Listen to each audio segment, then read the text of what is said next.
I can hear you, but I won't. Some look for trouble, while others don't. There's 1,000 reasons I should go about my day and ignore your whispers, which I wish would go away. Oh. Oh.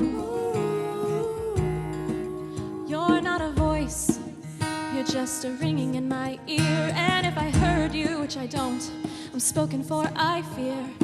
Everyone I've ever loved is here within these walls. I'm sorry, secret siren, but I'm blocking out your call. I've had my adventure, I don't need something new.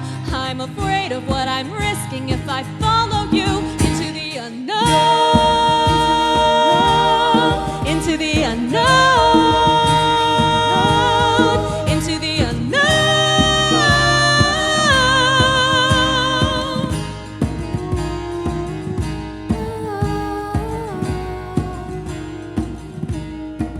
What do you want? 'Cause you've been keeping me awake. Are you here to distract me so I make a big mistake? Or are you someone out there who's a little bit like me, who knows deep down I'm not where I'm meant to be? Every day's a little harder as I feel my power grow. Don't you know there's part of me that longs to go into the unknown?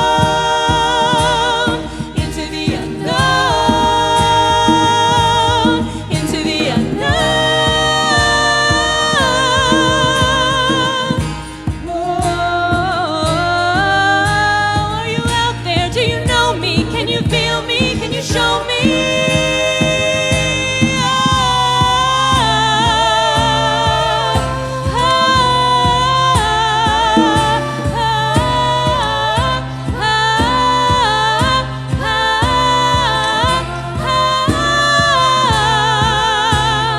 Where are you going? Don't leave me alone. How do I follow you?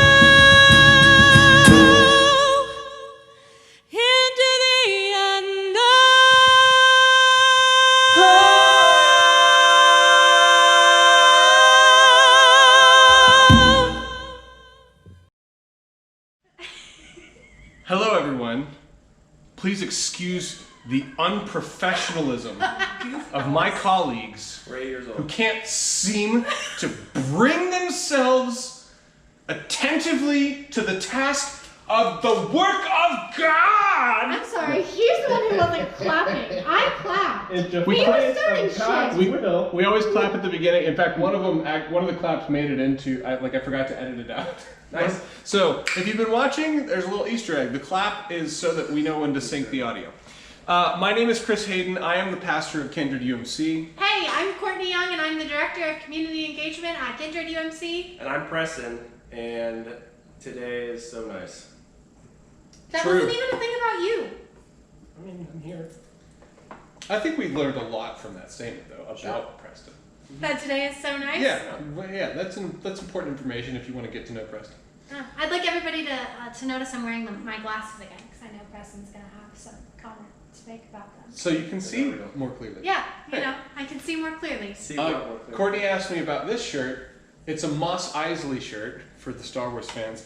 My wife got me this shirt like a while ago for like a birthday or an anniversary or something. And because we're very lazy with the laundry around our house, we don't have kids or anything. So like, it somehow made it into a laundry basket of clothes that never gets used or cycled through. Gosh. And then I found that I was like, oh my god, I love this shirt. Is that a moment from Star Wars Episode 8? No. Hello?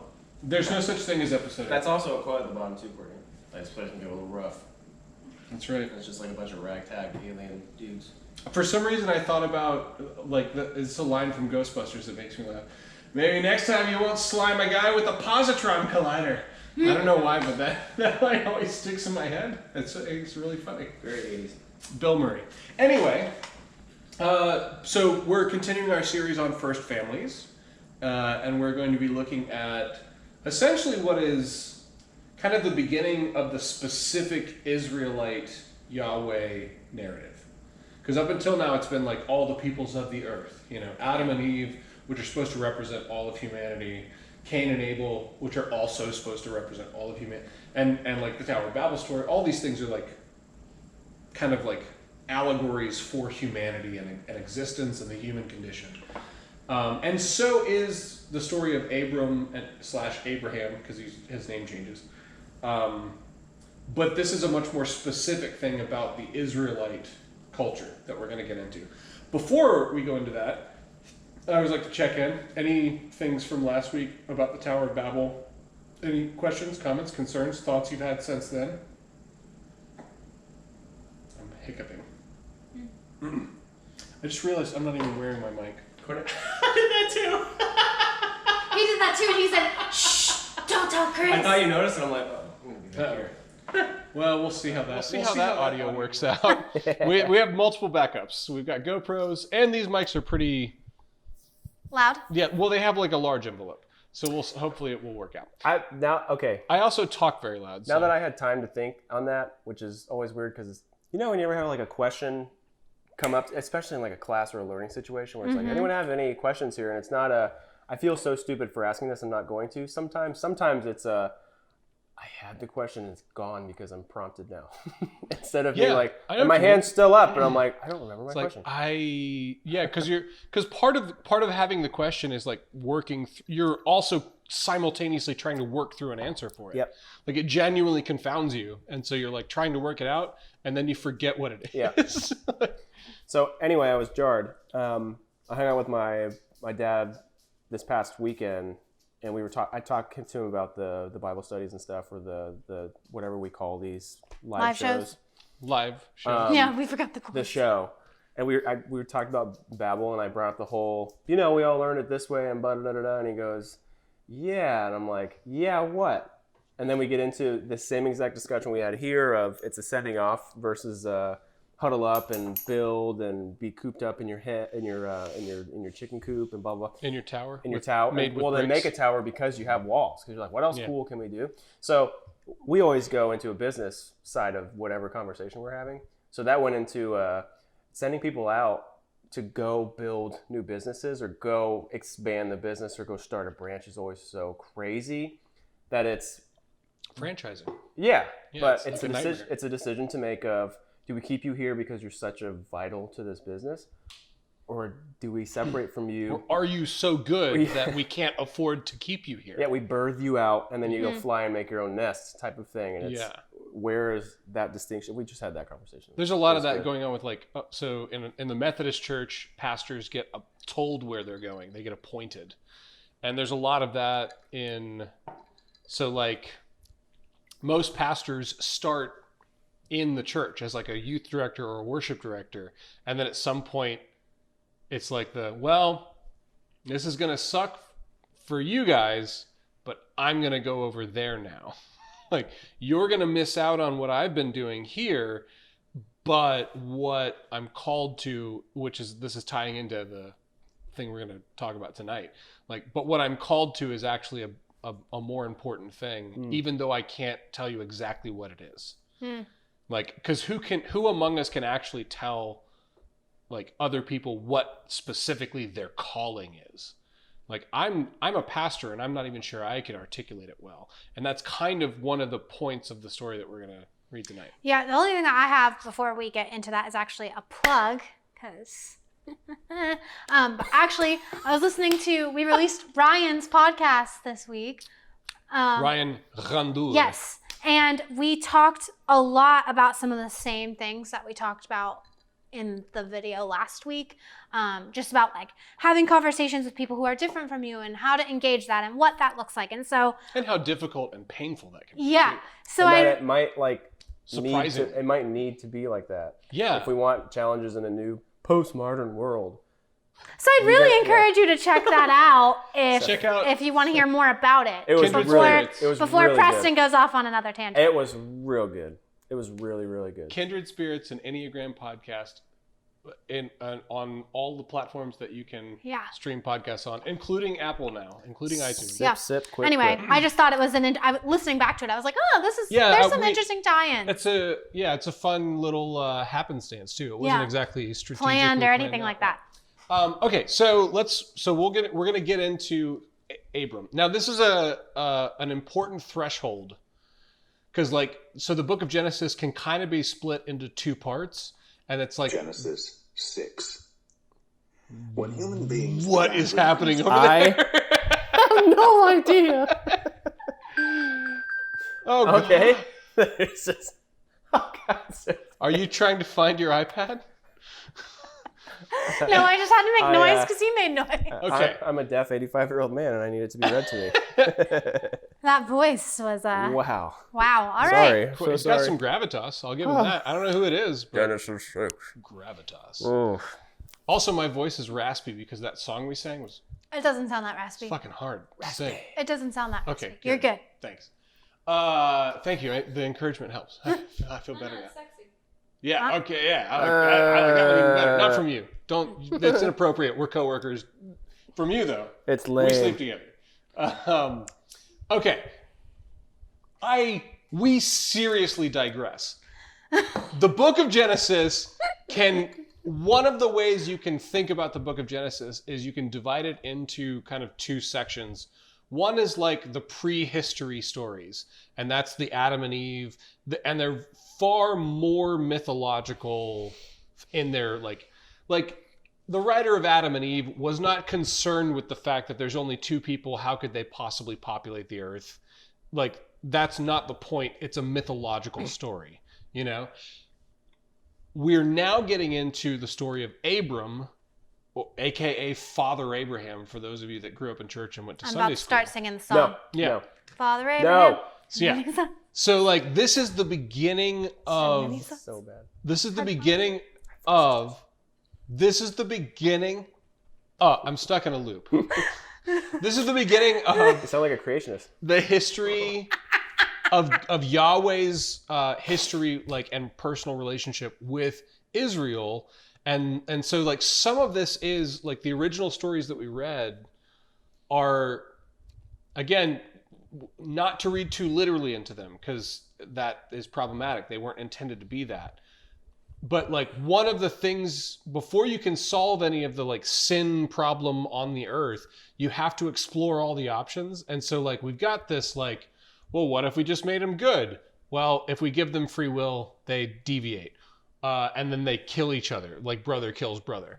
What if we eradicated the whole earth and just started over again? Well, we still have the same problem. Like, so part of the prehistory mythology is about kind of like getting to the point where we go, all right, how is Yahweh actually going to address the paradox of wanting a good world and wanting free humans in it?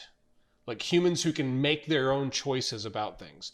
And so, and now we're going to embark on this very weird decision that God makes, which is God is going to create a nation to bless all the peoples of the earth. And he's going to do it from this one dude, Abram. So, all right, Genesis chapter 12, verses 1 through 9, pivotal text, goes like this. Now Yahweh said to Abram, go from your country and your kindred and your father's house to the land that I will show you. I will make of you a great nation, and I will bless you, and make your name great, so that you will be a blessing. So inherent in Abram's blessing is the idea that he will be a blessing, that his family and nation their intended purpose is to bless all of creation. Not to insert, but also to insert. This is kind of like a very jesty sounding and like, what do we call him? We call God sassy, like sassy sounding. Like, you know what? He's a sassy God. They're in the Babel thing of you guys aren't going to do it, so I'm going to make you do it type of thing. The Abram thing is, look, you're not like them. Well, similar to Noah, this, right? Similar to Noah, yeah. Similar to Abel, Cain and Abel, like similar to Abel. Like God does have these moments where he goes like, you. Now, again, in the stories, someone's being singled out. The point of the stories is that is a part of the relationship that God has with everyone. So that's one of the important, already we can get to like some gospel meaning. Because like one of the common things that people deal with is like invisibility, meaningless insignificance, and that there is the idea that there is a God who is going like, no, you. Like you're my whatever. You are on purpose, you know? Like that message alone is like a powerful message. You are on purpose. Like there's nothing accidental about you. You are in the hands of a creative, loving kind of presence that purposely brought you into being through chaotic circumstances, which is, we skipped over Genesis chapter 1, but one of the which may have been a mistake, but it's too late now. We're here. But like one of the themes of Genesis is the nature of creation. And I say creation rather than universe on purpose, because the point of this consciousness that we worship called God is to make like order and meaning out of chaos, the void, you know? And so there is this something about like, you is part of that. The calling of you is out of all the randomness of circumstances that brought each and every person into being, there is a force, a creative force that's going, you're not an accident. Yeah, it makes it personal and like a controlled purposeful. hit, like out of the dark storm cloud comes a hand, and you're like, hey, what's that? yeah. And that's hard to feel and identify with sometimes for sure. But like that's what the story is for. You know. So like Abram gets this call that's like, you take all your stuff and go over there. I'm going to show you where. You know. Where's the people part here? By the way, where's the what? What do you mean? Or like me? What do you mean? Like to foreshadow, when the Moses thing happens and the whatever happens to him and he's like, you to Moses, and Moses reacts like a normal human would and goes, no, this is nuts. All right, we'll talk about that. Yeah. I hear what you're saying. The part of, so Joseph Campbell, everybody take a drink. Joseph Campbell. Drink. All right, okay, everybody. I'm going to make a list that we can put on the screen of words. So part of the hero's journey, the human story that we keep telling over and over and over and over and over and over again, is an important piece of that story is the refusal of the call. Mm-hmm. We don't exactly see that here. Yeah. But it's a proto story. It's like a very early story, you know? So like, all right, okay. Yeah, got it. Yeah. I love where your head's at though. Okay. Verse 3, I will bless those who bless you, and the one who curses you I will curse, and in you all the families of the earth shall be blessed. Reaffirming what I was just saying. Verse 4, so Abram went as Yahweh had told him, and Lot went with him, his nephew. Abram was 75 years old when he departed from Haran.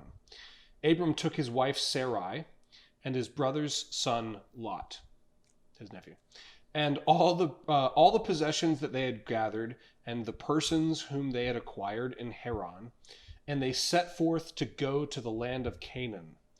When they had come to the land of Canaan, Abram passed through the land to the place at Shechem, to the oak. There's going to be a lot of geography and stuff here. Don't worry, I'm going to get to that. Okay. Just stick with me and I'll explain some of it. To the oak of Moreh, at the time the Canaanites were in the land. Verse 7, then Yahweh appeared to Abram and said, to your offspring I will give this land.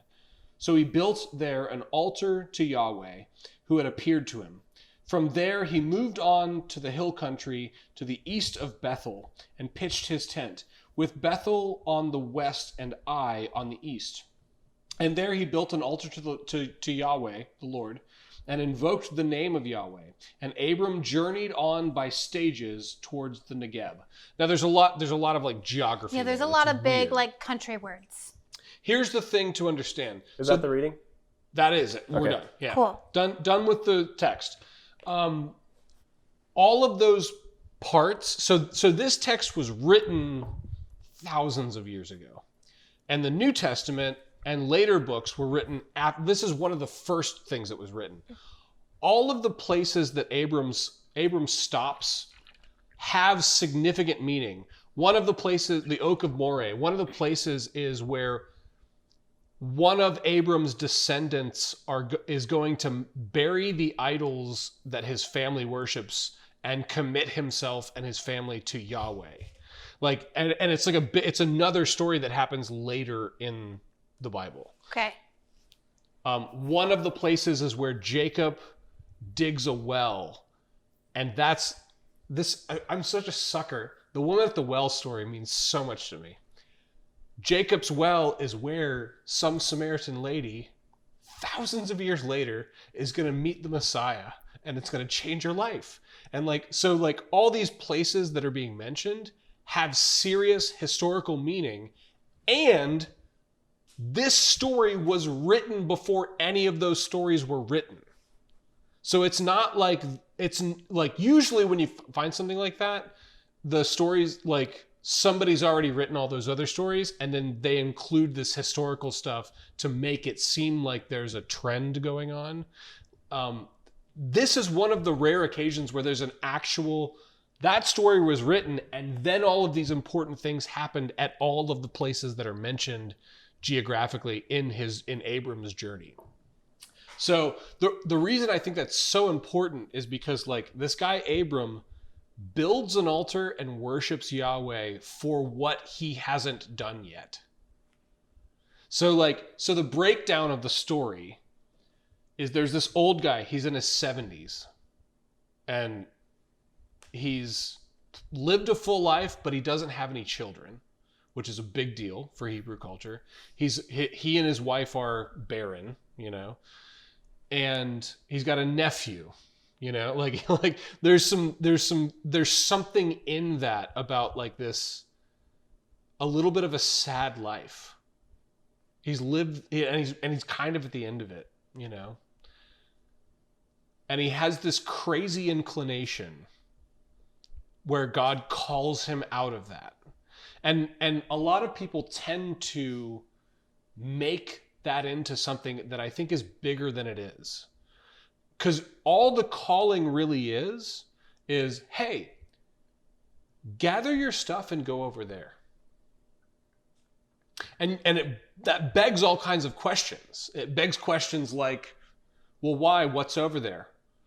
What do I need to go over? Like, is it safe to go over there? Is it better over there? Is it worse over there? It begs all these questions. But the text uses this phrase, go to a place that I will show you. It's super interesting that you say that, because what that's making me think of is, like, so when I started here doing student ministry, which is something I know very well. I'm very good at, like, at least I like to think I'm very good at it. Did it for multiple years, and then with everything that kind of happened and the way things played out, like, turns out student ministry is not really something that we, like, do. And so we were, like, talking through what my new role would look like, and I, like, had no idea what I was doing. We didn't have a job description for it.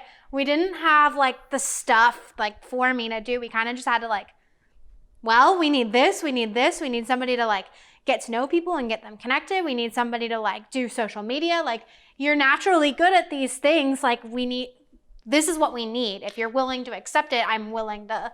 Well, and just, like, even more broad, like, I identify with that, but even more broadly than that, like, we asked a whole group of people to basically sign on to something that's like, and they're like, well, what is it? What's it going to look like? And we're like, we don't know. I have no clue. That's exactly what it is. I have no clue. We have no idea. Like, I have some hunches, but please don't place any money on those. Like, I have no idea. And we're still very much in a place of trying new things. God, like, who could predict that less than a year into it, the world was going to shut down because of a pandemic? Like holy crap! Like, 2020 is a joke. Yeah, talk about, like, go, like, take all of your stuff and go to a place. Just start walking in that direction, and I'll show you. Yeah. As you walk, I will show you.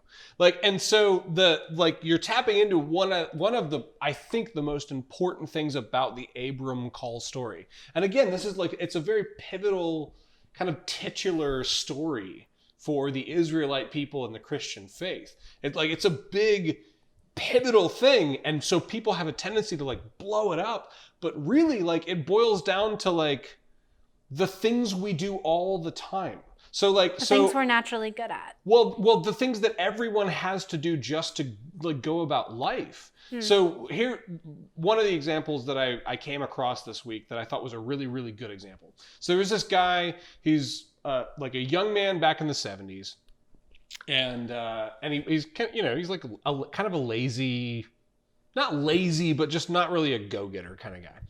And his friend comes to him and says, "Hey, I'm applying at this college, I have to drive and take this entrance exam," because it was the 70s, like you have to go there and do it.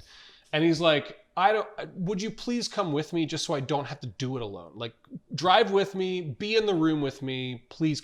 And so the guy goes, we'll call him George, so George goes with his friend, he takes the exam and expecting to fail, and lo and behold, he actually gets accepted to the college. And he had no aspirations to go to college, but he's like, okay.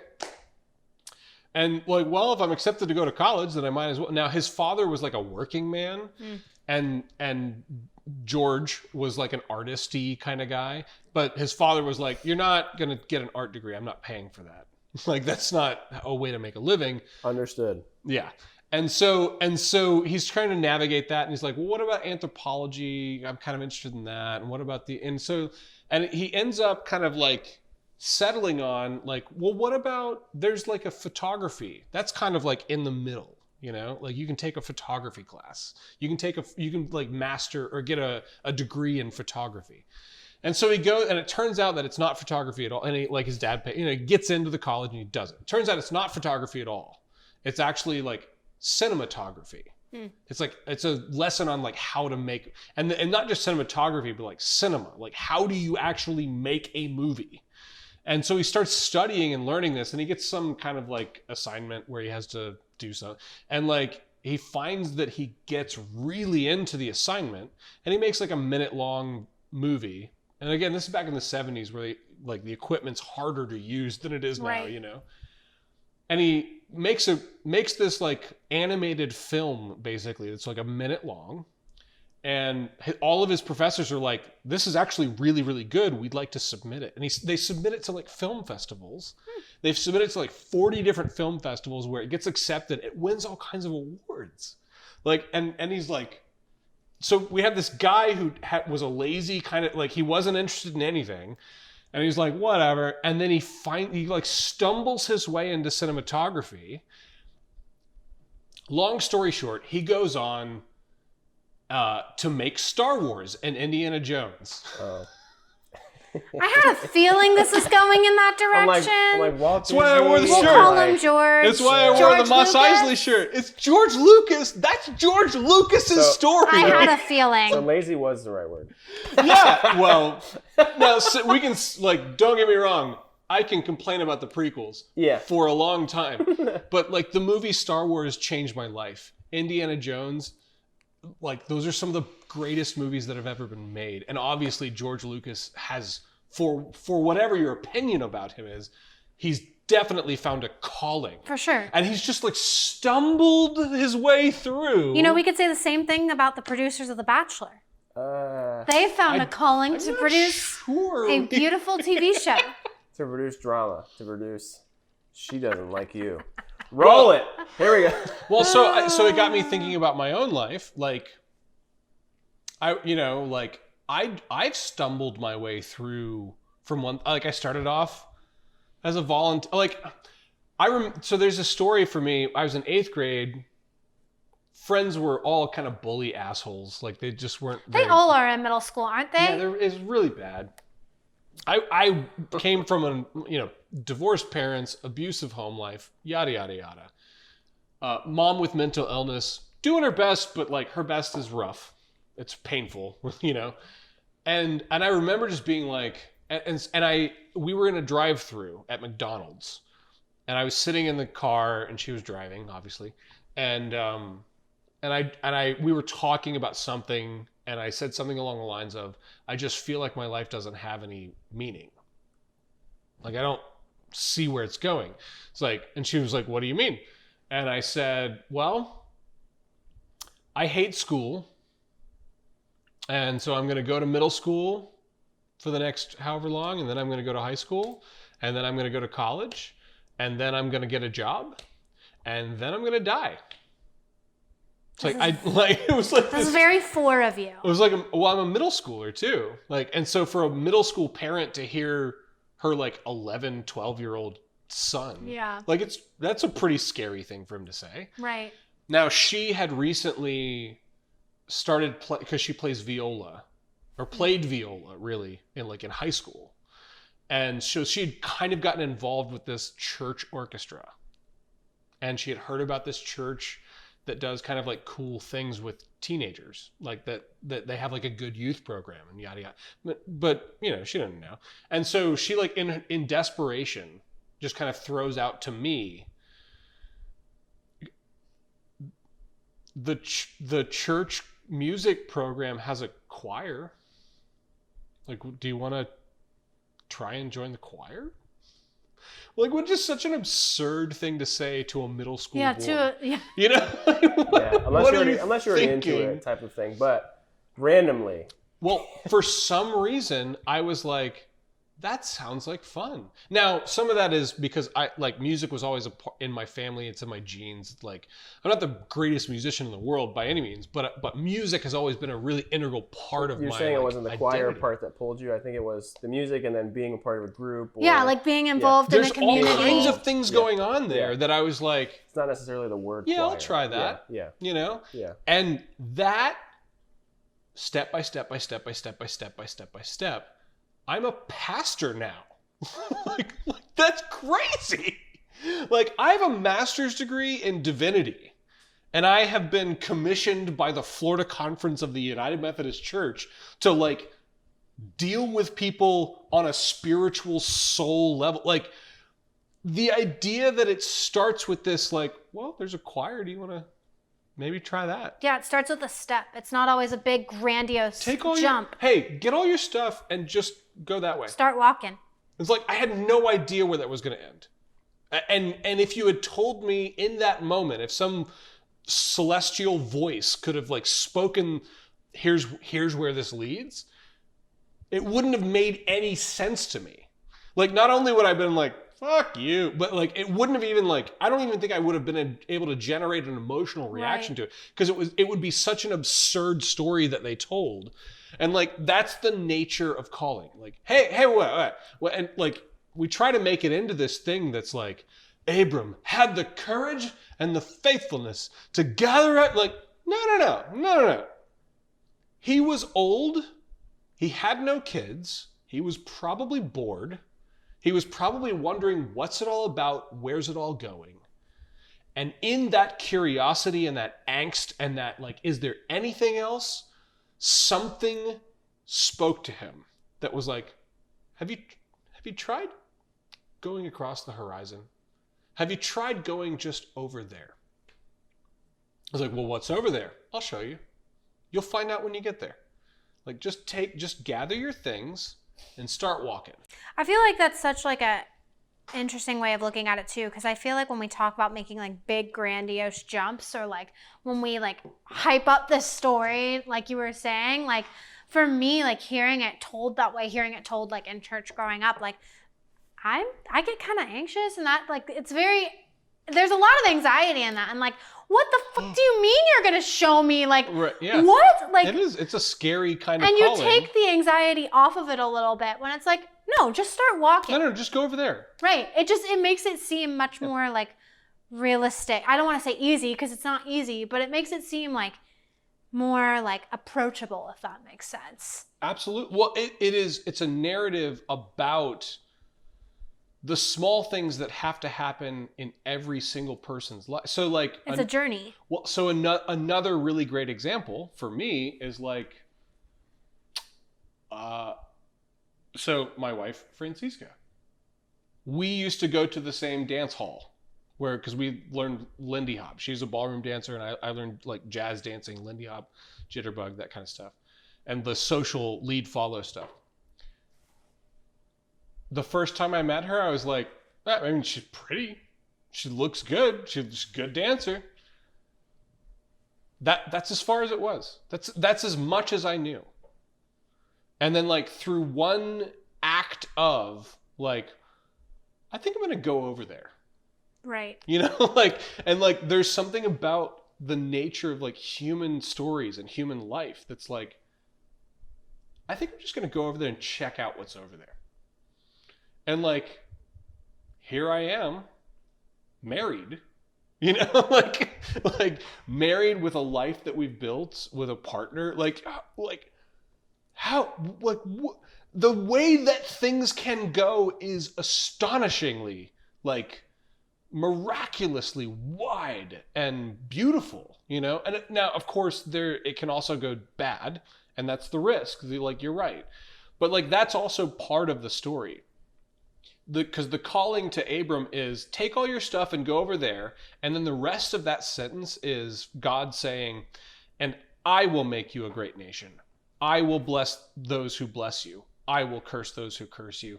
I will take, I got your back. I'm going with you. I am in your corner. I care about what happens to you. I have a purpose and an idea for who you're supposed to be. And I'm going to give you the guidance on how to become that. Like it's God saying, if you'll just start walking that way, then I. And then Abram's response to that is to build altars in gratitude and in worship before he sees what's going to come to fruition. Like he doesn't even see the fullness of the ramifications of what he's done, but he chooses to have the mindset that by cooperating with that spirit of calling, and then like that's why like Into the Unknown, the song Into the Unknown was like such an easy choice. Yeah. You know, like, and like I'm not even a huge Disney fan, but that song really like I was like, oh, that would be a good song. And then I started looking at the lyrics and I was like, oh my God, this is it. This is the song. This is the song for this story. Like, I don't know where I'm going. I'm not even sure if I can trust this voice. I'm not sure if I should get up and go over there and talk to that person. I'm not sure if it's worth it to move my family for the sake of another job. I'm not sure, like, nothing's guaranteed, nothing's safe, but there is this assurance that like, there is this like small, steady voice and force of creation that's like, no, I'm with you. If you listen to me, I will show you. If you will pay attention to me, I will guide you in the right direction. All I need you to do is take these couple of steps in that direction. That's all I need. Like, and if you do that and listen to me, then I promise I'll go with you and I'm going to make something out of this, you know, which is again, very different from the kind of like cultural narrative of the West, which is it's all up to you. You make something out of it. And that's very anxiety ridden. That narrative. It leads to a lot of depression. Coping mechanisms. You're right. Yeah, it leads to a lot of coping. It leads to a lot of anxiety. It leads literally to suicide in some cases. Like it's not actually the way we were designed to approach things. Right. Now, don't get me wrong, because that can go really wrong in ways of like, you have power, you have influence. You were created to be a person that does things in the world. And so I don't want to like so mute that it's like, oh, well, I'm powerless and I can't do anything. I'm just along for the ride. Not that at all. Excuse me. Not that at all. It's the opposite. It's you've been given power. Now, how are you going to use it? Mm-hmm. Are you going to cooperate with this force that is making meaning and order out of chaos, out of nothingness? Like turning someone asking you to dance into like the love of your life, you know, like that's a magical force. That's like a miraculous power, you know, and it doesn't come from us.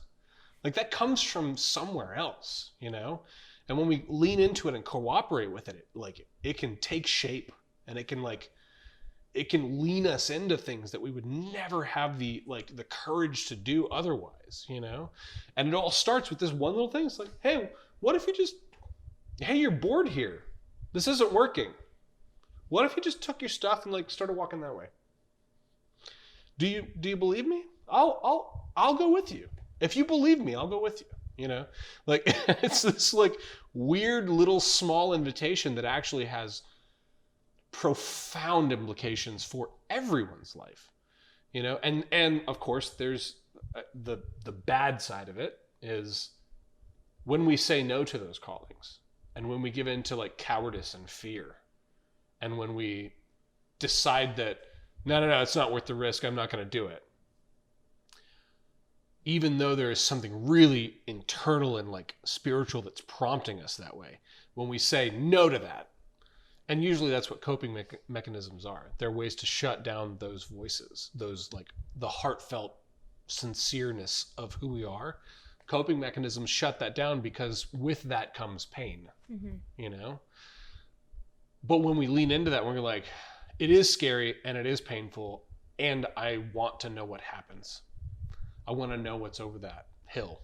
I want to know what God has planned for me. I want to know. I'll risk the pretty girl saying no to me if there's a chance she might say yes. That the yes spirit is so much more powerful, and I think who we're created to be. And that's the message of Abram. You have no idea what God is capable of doing if you will just lean in and cooperate. Just lean in and cooperate with whatever that voice is, and also be willing to suffer the consequences of it. It hurts. Sometimes you're going to be embarrassed. Sometimes you're going to be a fraud. Sometimes you're going to say some stuff that you go oh, everyone thinks I'm crazy. It's not, I'm not saying it's easy, but I am saying that it's better for sure. Preston, you've been fairly quieter than, yeah. I've been steeping. It's niche talk. I think I'm almost 100% convinced niches are found, which a niche is a certain corner you get into, and that's your specific love or thing that identifies you or whatever in life or in a job or in wherever. I'm almost 100% convinced it's found through a struggle or a stumble. Calling, if you want to call it a calling of... It's Richard Rohr. Richard Rohr talks a lot about almost always the most important things that define us and shape us for the better come out of the things that are hard. Failing, tragedy. Yeah. They come from the things that we're desperately trying to avoid and protect ourselves. Well, yeah, it's not called getting your niche. You're not presented, would you like that? And then you do, it's finding your niche. Finding is the key word here of, you don't know it's there until you know. Until these grasses part, the trees part, and you see, this is it. I love doing this, or I have full faith in doing this, and I don't feel bad about it no matter what money I make. I only want this, or I can can't find the word. Be good in this. Yeah. Well, so yeah. I'll say that takes a special kind of courage too. So it would have been very easy. So one of the other options that I considered was psychology, which is a much safer career, much easier, safer career. The reason I didn't go down the road of becoming either a psychiatrist or a talk therapist has mostly to do with me going, I'm a talker. I'm a talker and I'm a crowd pleaser a little bit. I like an audience, and I do well in front of an audience, and I'm more effective in those areas, and I'm more than effective. That's actually stuff I learned later, More than that, it was the real question for me was, am I going to be happy sitting in a room for the majority of my working life talking to one person at a time? And not even talking to, but listening to. and only occasionally interject, like, because that's the nature of talk therapy, you know? Right. And the answer was overwhelmingly no. And like, just to confirm it, my chaplaincy experience, I loved the educational part of chaplaincy. And I don't have anything bad to say about the actual chaplaincy work either. Like, I was actually very satisfied and happy in that work. But it was the same dynamic. And I considered chaplaincy very seriously for a year of my life. Like, I did a residency to specifically answer that question. And like, and ultimately I came to the same conclusion. It's like, am I going to be happy sitting in a room talking to one person, listening to one person for the rest of my life? And the answer is no. Like, that's not how and like, both of those careers are more stable than being a pastor in the Methodist Church, while the Methodist Church can't even really decide if gay people are real. You know, like, let alone being a pastor in the Methodist Church that doesn't have a typical church structure. Well, and then, and I would actually say that that's an attractive thing. Like, that makes it easier for me. But you're right. Like, there is something. So I was commenting more on the stability aspect. Yeah, like it is. It's an unstable. It's a scary, risky thing to do with my career when there are much more stable options.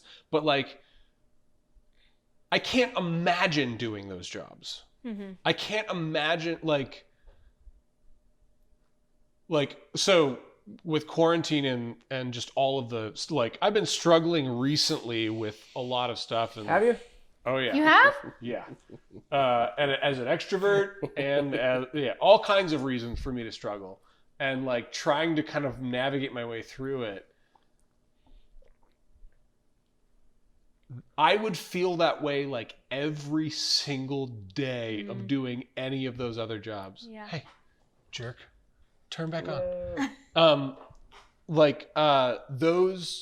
The other career options are like, they don't fit. They don't work. And the only reason I know that is because I was willing to take one step at a time and stumble through God guiding me into like, no, like there's this still small voice that's going like, you want to sit in a room and listen to people? Yeah, I was going to say, it's not only the keep going and go. It's also the halt of the, you're sure about this? Yeah. And it's not a, are you sure about this? I want you to answer me yes. It's, are you sure about this? Because I know you're not. Are you really sure about this? This is, you're gonna make a serious decision right now.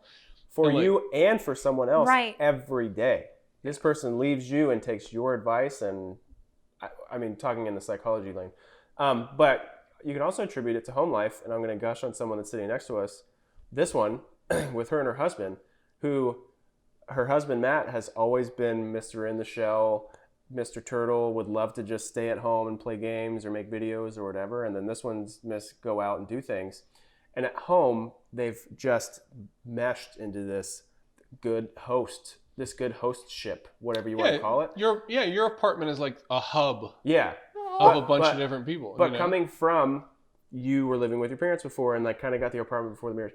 Matt was living with his parents before, had no real experience with it.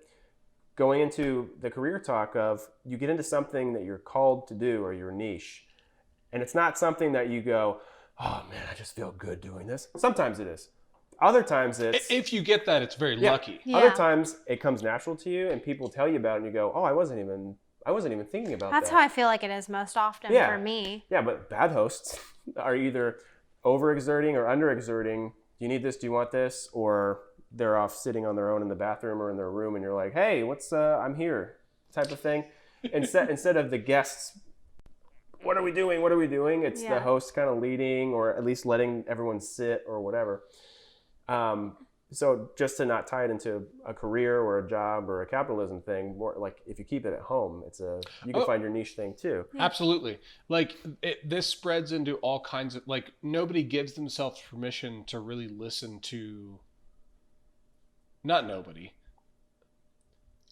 It's difficult for most people to give that internal voice like some kind of gravity to it, some kind, like, to take it seriously. At like, And in my experience, it's actually those voices that can really take us to places that we never thought we could even like imagine accomplishing, you know? Well, I think the sad part is it's either because one, it was beaten out of them, sometimes literally. Yes. You're not doing this. This is not what this family does. You're just going to do what we do. Or you're split from your family in some horrific, maybe not horrific way, but it affects you mentally and you have no one to approach. You've got to play both sides. So this is the problem with coping mechanisms. Yeah. So like they're really important in the middle of trauma. Like when something traumatic is happening, the ability to like disengage and disconnect and compartmentalize is really important. It's an important psychological phenomenon for human survival. But then it's screwed up because some people flourish in that and you're like, what? Well, the problem with it is that it's very easy for people to then get locked into that stay in method. survival mode. And then that becomes their... And so like the phrase I use a lot is like when the coping mechanisms follow us into adulthood. So like there's some research psychologically that essentially demonstrates that follow made me creep out for some reason. I got goosebumps when you said that. Yeah. But that's exactly sin is what crouching happens. at your door. Yeah, no, and don't it do that. I'm belongs good. to I'm good. devour I'm good. you know? I'm good. Like it's and you must master it. You know, there's something in that. So the like in the moment we need those things. They come with us into adulthood. Psychological studies indicate that we actually don't have the ability to numb specific emotions. So like if you have a lot of anxiety around, so victims of sexual assault have a lot of anxiety, which are predominantly female, and they have a anxiety around like private encounters with men.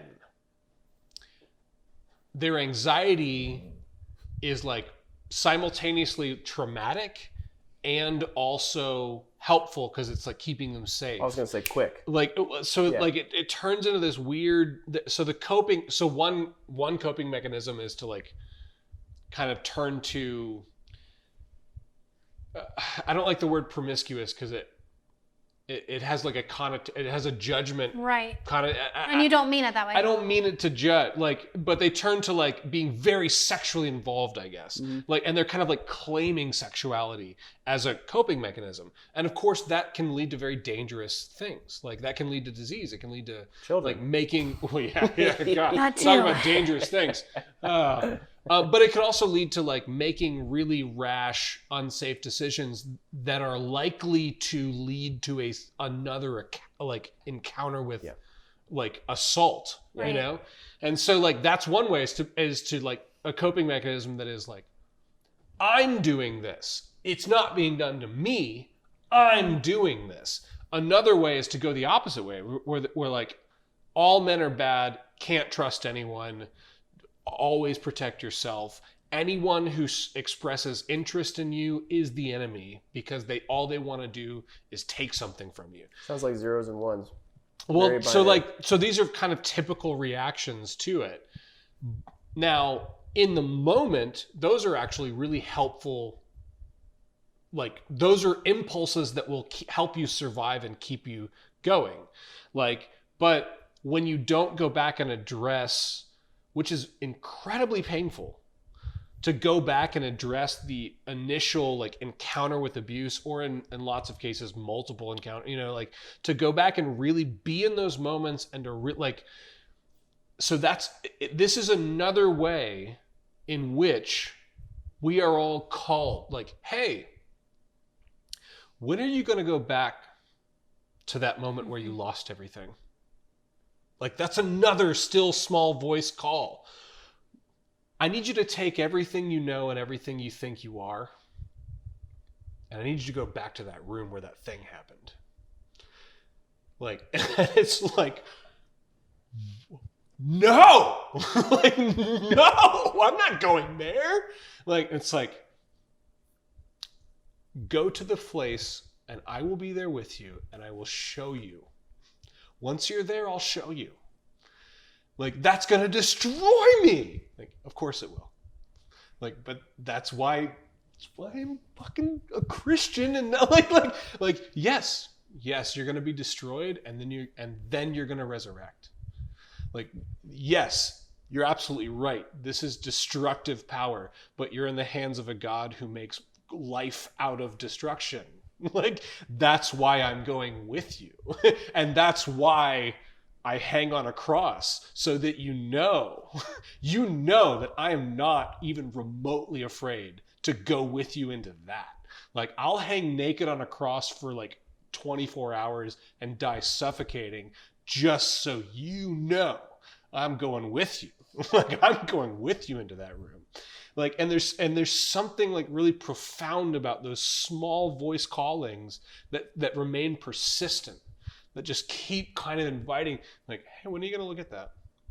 Mm-hmm. When are you going to look at that? Are you ready yet? And it's like, in my experience, it's very rare that God is like forceful.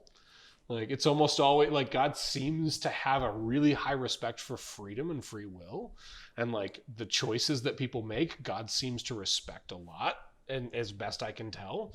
And so there's this constant like, when are you going to take everything you think you are and come with me back into this place, or go with me out into that place, or like, you don't have to know everything.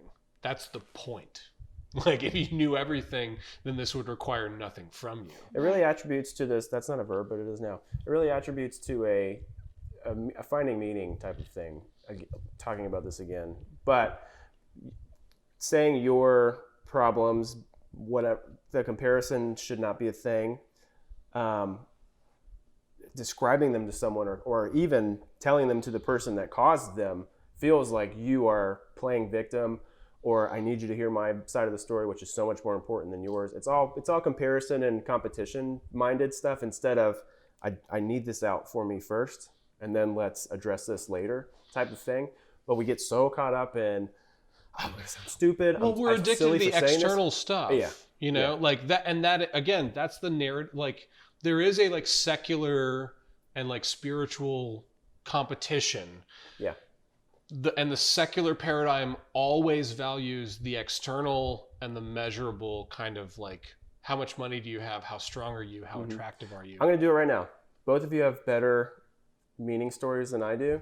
But mine is, I grew up in a great household. I had 4 sisters and 2 very loving parents who both had kind of misfit childhoods with their parents and stuff. So they overcompensated and became helicopter parents. There's thunder happening. Joan was very scared.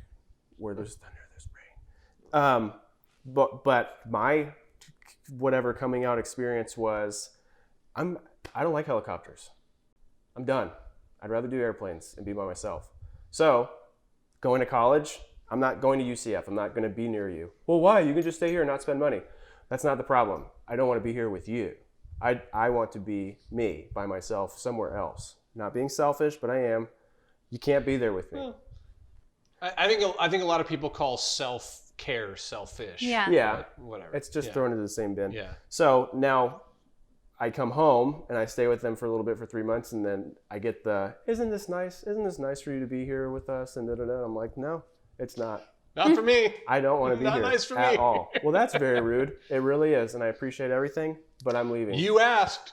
But that's your finding meaning of, in a world where I was very dependent on everything around me, and not everything was given, but everything was very appreciative, and you're to be respectful and blah, this is mine, not yours. To get out of that is me sounding silly of, I don't want any of that. It's not going to help me at all. Well, I think it's, I don't think it helps anyone to downplay the courage it takes to follow those types of. No, I know.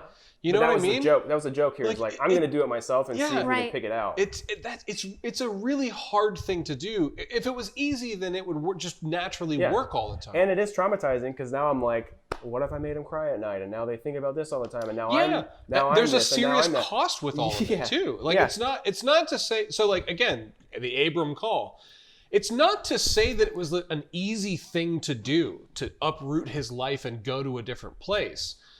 I'm sure it was very expensive. I'm sure he pissed off his family. I'm sure like he kind of disrupted because he was very wealthy. He like had slaves and property and like all like and he took his nephew. Like I'm sure it uprooted a lot of what was going on and disrupted the patterns of like I don't imagine that anyone in his tribe was like, go get him. Yeah. Like, that's not what was going on.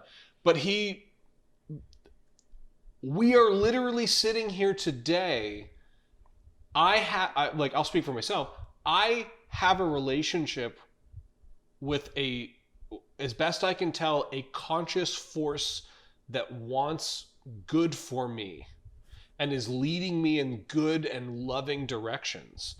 I have that relationship that has saved my life multiple times over the course of my life because this asshole said, okay, like some random dumb shit who was 70 years old, didn't have any kids, was like, all right, I guess I'll go over there. I guess I'll go. I've always wondered if it was from and we're not supposed to take it literally, whatever, but if it was what else can happen in my life type of, maybe that's how I read it. Yeah. Like he's old. And also in Hebrew culture, the fact that he hadn't had kids is like a huge loser. Yeah. Whatever loser, don't even have any kids. You married a broken wife.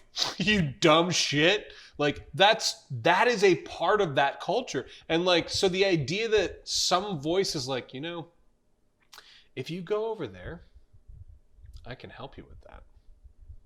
It's like, what do you mean you can help me with that? I'll show you. Just go over there. Just go over there. And like that's why I love the idea of like comparing it to like how my wife and I met. Because that's a little bit what it and not a little bit. That's very close to what it's like. Like you're sitting there going like, I don't know. I think she likes me. I can't tell if she likes me. I don't know. And we've all kind of been in that like, this is risky. This is going to cost me. If I get up and go over there and I'm like, hey, so what's up? And she's like, what are you doing here? It's like, okay, never mind. I'm going to go home and eat a whole gallon of ice cream, versus the potential of, yeah, but if you do go over there, you could establish a partnership that will literally define the rest of your life. It's like, well, there's a lot more going on there. Immense. Yeah. She's crying. Oh, just kidding. I thought she left. She was like, oh. She had to run. Yeah. That's so because that sounds like Francisca. She's very fragile and very delicate. So I wanted to bring this up before I forget, and towards the end too. It's not a plug, but the Hollywood thing. It's so funny you brought up the George Lucas thing. It made me laugh so hard because this Abraham story. Charlton Heston didn't do the Abraham story. He did Moses. Whatever. The Ten Commandments thing. It led to this whole similar story arcs. Joseph Campbell. Well, yeah, but God sounds like this from the cloud. Yeah, we heard it on your iPad. Gravitas. My iPad sounds like that. Yeah, that's the guy you want reading the Bible. Throw him in the clouds. But Hollywood set it apart to make it so showman-y of God is this huge thing far out of reach wherever. While we talk about, no, it's to this one dude that no one else can hear, almost sounding like it might be your conscious type of thing. And I had something else on the other side, but it's too late now. It's too late now with the Hollywood thing. I'll think about it next week. But so bring it next week. I think we're probably at the we're there. Very close to the end. But the idea, if not over the end. The idea of us thinking again with the Bible story, us thinking of how we're taught so hard when we're younger. You got to think about it like this, and then it translates to somehow people preaching up on a stage in a pulpit in front of people. You've all got to stay up, so I'm going to scream the God part so you're awake, without you knowing. But I want you to stay awake, and then I can talk about the people. It's almost like sermons are like not a really good, effective way to create disciples. But interesting. It creates fence sitters. Yeah. Which Abraham's older than some of them, so I think we pissed off God. Cool. I love Charlton Heston. I don't believe God controls the weather. And he certainly doesn't send hurricanes to punish China countries does. that accept gay people. But yeah, it was just funny. You're like, this guy named George, and his name was George, and I was like, this whole like Hollywood spiel. I totally forgot all my point on that because I was so excited to hear who this was. I'm like, is it Walt Disney? No. I'm sure you'll think of it between now and then. Yeah. Write it down. But it's on the same vein. It's on the one side, Hollywood has so blown up this God thing that has. Well, back in the '60s. Yeah. Not so much now. Now they're like retreating, like getting out of this. And quite frankly, I appreciate it because it's like, actually, if you'll just tell good stories about like actual like heroes and heroines who do good things. If you just use Joseph Campbell's story structure. Well, you will be preaching what like you don't have to say something spiritual to say something spiritual. You know what I mean? Like sometimes, oh Jonah, buddy. Sometimes something spiritual is just as simple as like, how you doing? Like, hey, it's been rough. Are you in there? Yeah, because if we're all spiritual, we're all spiritual. Which is another version of that calling. Like, what if you got up and went across the room to talk to that person who's alone? You know, like these are all these little Abram callings that have the potential to change the world. That's what it was. It was the God voice, and then God given a decree to go over there. Versus a nudge, you should wear the green shirt today. Yeah, in my experience, God's more like, why don't you go over there? Yeah. Why don't you go check on that friend? You haven't heard from him in a while. Why don't you go check on him? Yeah. It's like, well, I'm not going to go check on him because it's embarrassing. And like, if they're not going through something and I'm like, hey, are you okay? Then it's going to be like, why are you concerned about like, what's going on? What? And like, we talk ourselves out of all of this stuff. Well, there goes the GoPros. All right. That feels like we should probably wrap up. May the Lord bless you and keep you. May the Lord make his face to shine upon you and be gracious unto you. May the Lord lift up his countenance upon you and give you peace. I hope to see you all next week. Amen. Yay. Know your whispers, which I wish would go away. Oh.